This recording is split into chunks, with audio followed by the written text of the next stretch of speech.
Praise the lord. దేవుని పరిశుద్ధమైన నామంలో వాక్యంను వింటున్న మీ అందరికీ ప్రభు పేరట మా యొక్క శుభాభివందనములు తెలియజేస్తున్నాము. ఈరోజు దేవుని వాగ్దానము, నీ దేవుడైన యెహోవా కనికరము గల దేవుడు కనుక నిన్ను చేయి విడువడు. ద్వితీయోపదేశకాండము 4వ అధ్యాయము 31వ వచనము. ప్రియ సహోదరి సహోదరులారా, మనం ఆరాధిస్తున్న దేవుడు కనికర పూర్ణుడు, జాలి కలిగినటువంటి వాడు.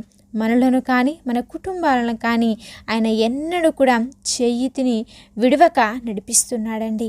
ఆయన మనల్ని విడిచిపెడితే మనం అసలు ఈ లోకంలో బ్రతికి ఉండేవాళ్ళమే కాదు. ఆయన ఎన్నటికీ కూడా మన యొక్క చేతిని విడవక నడిపించుచున్నాడు. కాబట్టి ఈరోజు ఈ రీతిగా మనమందరం కూడా సజీవ లెక్కలో ఉన్నామండి. మరి దేవుడు ఇక్కడ యాకోబుతో మాట్లాడుతూ అంటున్నాడు, నేను నీకు తోడుగా ఉన్నాను, నిన్ను విడవను, నీ చేతిని విడవను అని దేవుడు అతనికి వాగ్దానం ఇచ్చి, మరి అతడు అడుగు పెడుతున్నటువంటి ప్రతి స్థలమును కూడా దేవుడు దీవించాడంటండి. అతడు చేసినటువంటి ప్రతి ఒక్క పనిని, అతడు ఏ పని అయితే మొదలుపెట్టాడో ఆ పనిని దేవుడు ఎంతగానో ఆశీర్వదించి తన కృపతో నింపి బలపరిచాడు. యాకోబు మరి తండ్రి ఇంటి నుండి బయలుదేరి వెళ్ళేటప్పుడు ఏమీ లేనివాడిగా వెళ్ళాడు. అయితే వచ్చేటప్పుడు మాత్రము ఎంతో దీవెన, ఎంతో గొప్ప ఆశీర్వాదములను, దేవుని యొక్క కృపను పొందుకొని మరలా తిరిగి వచ్చాడండి.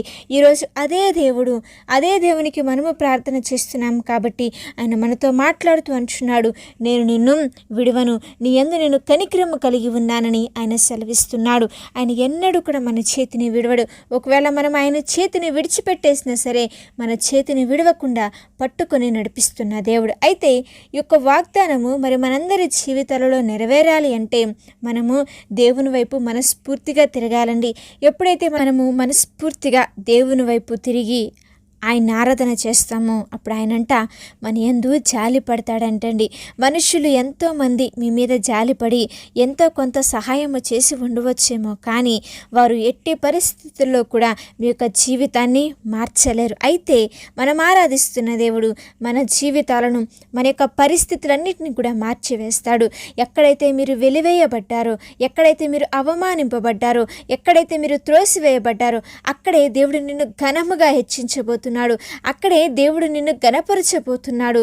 ఎప్పుడు మనము అటువంటి స్థితిలో గొప్పగా ఉంటామంటే మరి ఎప్పుడైతే హృదయపూర్వకంగా ఆయన వైపు తిరుగుతామో. మనం ఆయన వైపు తిరిగితే జరిగినటువంటి మరొక విషయం ఏమిటంటే ఆయన మనలను క్షమిస్తాడు. మనము తెలిసి తెలియక ఎన్నో మార్లు దేవునికి వ్యతిరేకంగా జీవించాం, పాపము చేశాము, ఆయనకి ఇష్టం లేని కార్యములను చేశాము.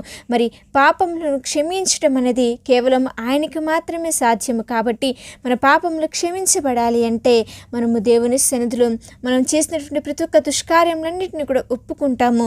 ఆయన మన పాపములు క్షమిస్తాడు. మన పాపములు క్షమించబడితే దేవుడి నుండి వచ్చే ఆశీర్వాదములను, దీవెనలను మనము పొందుకుంటామండి. అంతేకాకుండా పూర్ణ హృదయముతో, పూర్ణ ఆత్మతో భక్తి చేస్తే మన జీవితాల్లో ఎంతో గొప్ప దీవెనలు మనం పొందుకుంటాం. మనం చేసే భక్తి దేవునికి ఇష్టముగా ఉండాలి, కానీ మనుషులు చూస్తున్నారని మనం వ్యర్థమైన భక్తి చేయకూడదండి. శ్రద్ధగా, ఆసక్తిగా భక్తి గనక ప్రభు సన్నిధిలో మనం చేయగలిగితే ఆయన యొక్క ప్రతి ఒక్క పరిస్థితిని మారుస్తాడు, అద్భుతాలు జరిగిస్తాడు, నీ కుటుంబంలో ఆశ్చర్యక్రియలు జరిగిస్తాడు. కాబట్టి ఇకనైనా పూర్ణ హృదయముతో భక్తి చేస్తూ ఆయన యొక్క మాటను విని ఆయన ఆజ్ఞల ప్రకారంగా జీవిస్తే కనికరము గల దేవుడు మీ యందు కనికరపడి మరి మన యొక్క చేతిని విడవక మనలను నిరంతరము నడిపించి ఆశీర్వదిస్తాడు. మరి యొక్క వాగ్దానము మీ అందరి జీవితంలో దేవుడు నెరవేర్చునుగాక. ఆమేన్. చిన్న ప్రార్థన చేసుకుందాం. మహాపరిశుద్ధుడా, దయగలిగిన మా తండ్రి, ప్రేమ పూర్ణుడా, కృపగలిగిన మా తండ్రి, శ్రేష్టమైన నామమును బట్టి మీకు స్తోత్రములు చెల్లిస్తున్నామయ్యా. అవును తండ్రి, మీరు కనికరములు కలిగిన దేవుడు అయ్యా. అందుకే మా చేయి విడవక ఇంతవరకు కూడా మమ్మల్ని నడిపిస్తున్నారు. ఎన్నో మారులు మీ దృష్టికి మేము వ్యతిరేకంగా పాపము చేసినా సరే మా చేతిని విడవకుండా నా దేవా మీ యొక్క కృపను మాపై ఉంచుతున్న విధానం బట్టి మీకు స్తోత్రములు. ఎంతమంది బిడ్డలైతే వాక్యంను వింటున్నారో వారందరి పట్ల యొక్క వాగ్దానంను మీరు నెరవేర్చి నీ కృపతో నింపి నడిపించి ఆశీర్వదించమని ప్రార్థిస్తున్నాం. బిడ్డలు ప్రార్థన అవసరతలు తెలియచేసి ఉండగా వారి కొరకు నిరంతరము కూడా మేము ప్రార్థిస్తుండగా వారి పట్ల నూతన కార్యములను గొప్ప క్రీడను జరిగించి సంపూర్ణ ఆరోగ్యములను శక్తిని బలమును మీరు అనుగ్రహించి మరి చేస్తున్నటువంటి ప్రతి ఒక్క పనులన్నింటిలో కూడా నూరంతల ఆశీర్వాదమును ప్రతిఫలమును దీవెనలను మరి కుటుంబాల్లో దయచేసి కుటుంబాలలో శాంతిని సమాధానమును నెమ్మదిని అనుగ్రహించి ఆత్మీయ జీవితాల్లో వృద్ధిని దయచేసి మీ కృపతో నింపి నడిపించమని యేసుక్రీస్తు వారి అద్వితీయమైన నామంలో అడిగి వేడుకొని ప్రార్థిస్తున్నాము తండ్రి. ఆమెన్.